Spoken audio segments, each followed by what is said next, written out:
Yeah, this is going to be an interesting conversation because, it's not spreadsheets and, kind of like numbers and stuff. It's passion, it's self-love, it's all these like areas which are a bit more kind of esoteric, but yet are super important, right? So this is going to be a conversation where I try to figure out how do we take this passion thing and this self-love thing and turn it into something productive. Yeah. But let's get started first with what is the passion test? Just for the people that kind of haven't kind of heard of it before. Yeah. Are you kidding me? They haven't. No, I'm just kidding. The passion test, it's one exercise after the other, that gets you so crystal clear that you can actually see the world you choose to create. And what I mean by that is when you get so clear inside, as if, you can see this beautiful painting of your life, then that's when you start to, what I call, become a manifestation magnet, where the people, places, or things start to show up.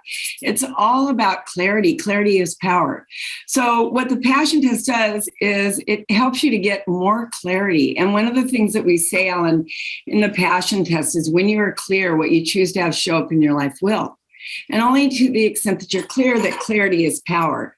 So every single exercise, it's really a really fun process because it's all about you. It's all about you getting clear on the things that matter most to you. So it's all about you getting clear on what's most important to you. So where does passion kind of end and goal setting start? Or is it kind of all combined? Yeah. So what is passion? Like how would you define passion versus like the other kind of things like goals, like planning, you know what I mean? Right. So what's the connection? Well, sometimes your goals can be passions, but what I really say to people is that your passions are the things that get you out of bed in the morning. So maybe your passion is to be a world-renowned podcast interviewer. A goal might be that, okay, this year I'm going to interview 100 of the top transformational leaders. So a goal is what you do in order for that passion to become realized. Does that make sense? It does.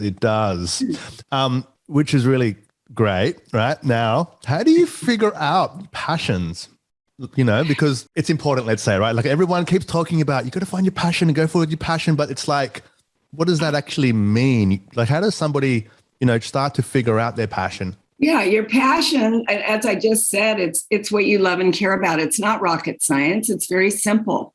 And there's a quote in the Passion Test book: what you love and God's will for you is one and the same. And when I say God, nature, higher power, the universe, the unified field, whatever name you want to put to the energy that's greater than yourself, when you start to align with that energy, then what you do is you start to get clear. You see, living a passionate life isn't personal. I don't think anyone ever talks about it like this.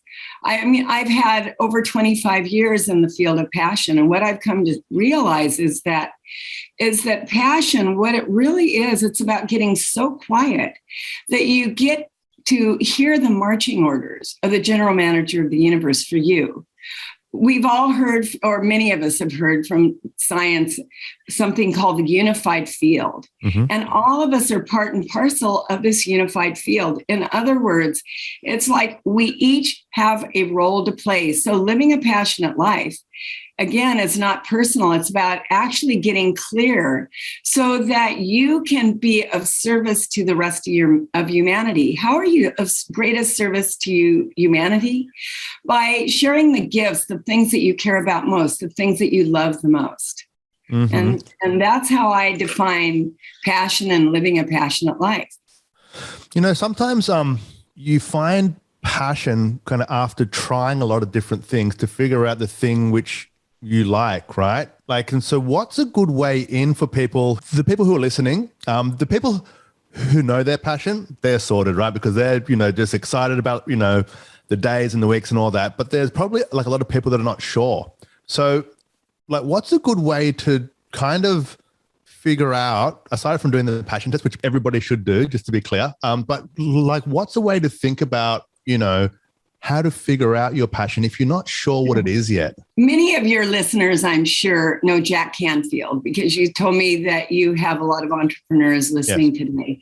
Jack Canfield is the phenomenally successful co-author of the Chicken Soup for the Soul series, which is in the Guinness Book of World Records. He has a whole series on success. And actually, when I gave Jack the passion test, at first he thought, I don't know, do I need it? But what he realized, see, in the passion test, we don't just focus on the career. Career is just one of the areas.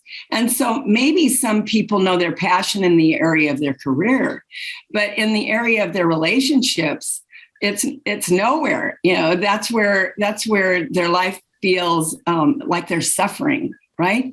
So, I mean, all of us have heard about millionaires and billionaires that jumped out of a window. Now, they might have had their career down, but other parts of their life, maybe their relationships, their spirituality, having fun, they didn't have the balance in their life. So in the passion test, what we have people do, and everyone can do this, it's a very first exercise. We start with this one very simple sentence, which I had Jack Canfield do. When my life is ideal, I am. When my life is ideal, I am.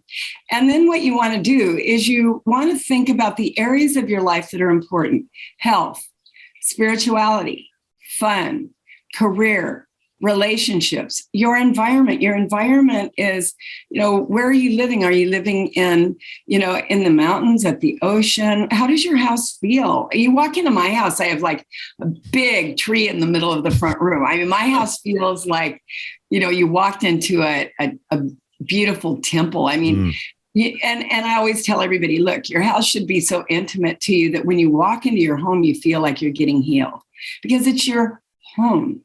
Anyway, so we have people focus on all these different areas and ask themselves the question, when my life is ideal, I am. And then what we do after we have them make a list of maybe 10, 15 passions, any more after that, guess what? You're duplicating them. You're just writing them differently.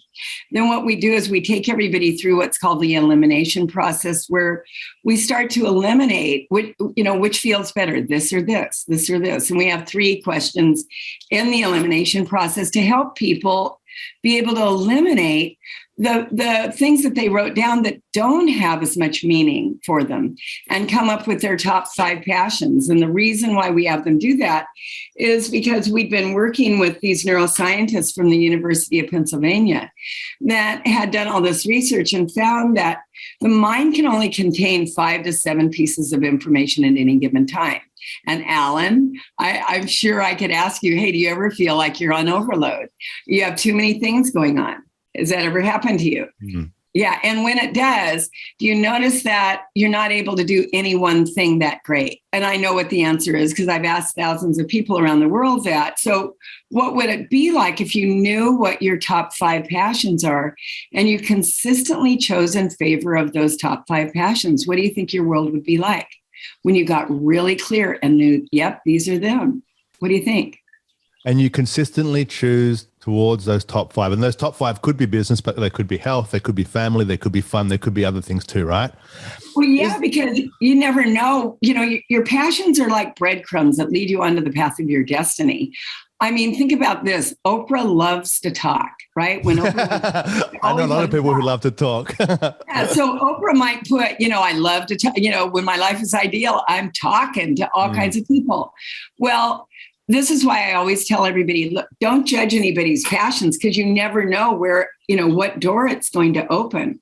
I mean, how many people have I heard from that have told me, I was doing this because I didn't think I'd make any money. It was just kind of a sidebar. I thought it would be fun to do. And the next thing I know, that's what I'm doing.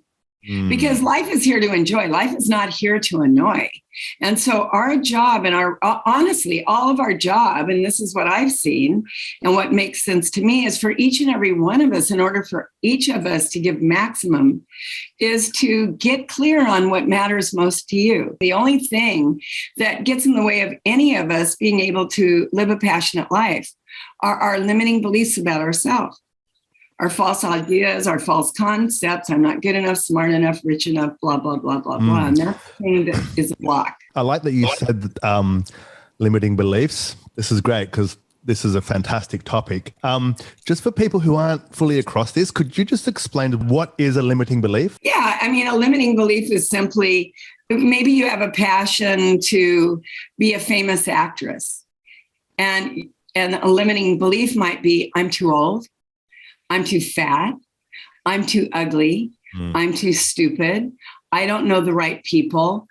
It's what we do when we have these insecurities from within and we start making these limiting beliefs real. And those limiting beliefs become like a brick wall. They stop us every time from being able to go out there and truly burn it up out in the world. And so one of the things that is my expertise is to help people to undo their limiting beliefs so that they can just go at whatever it is that they choose to do. Because here's the reason why it's so important. The universe doesn't play tricks. It's not a mistake that you love what you love. It's not a mistake that you love what you love. Have you ever had the thought, now, all right, entrepreneurs, I know I sound like the spiritual, passion woman, but my whole background is in corporate. I spent years and years. My last job, I was running the marketing division for a company that sold a Reader's Digest for $380 million. And I had 40 marketers underneath me. So I have this way corporate background, and every one of my employees that work for me, I would absolutely insist that they take the passion test. Because why?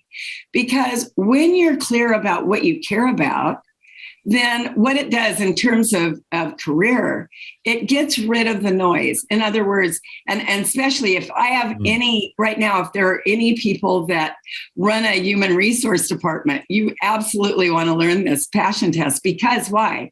Because there are so many companies now that give the passion test to the prospective employees to see, wow, are they really coming because they're passionate?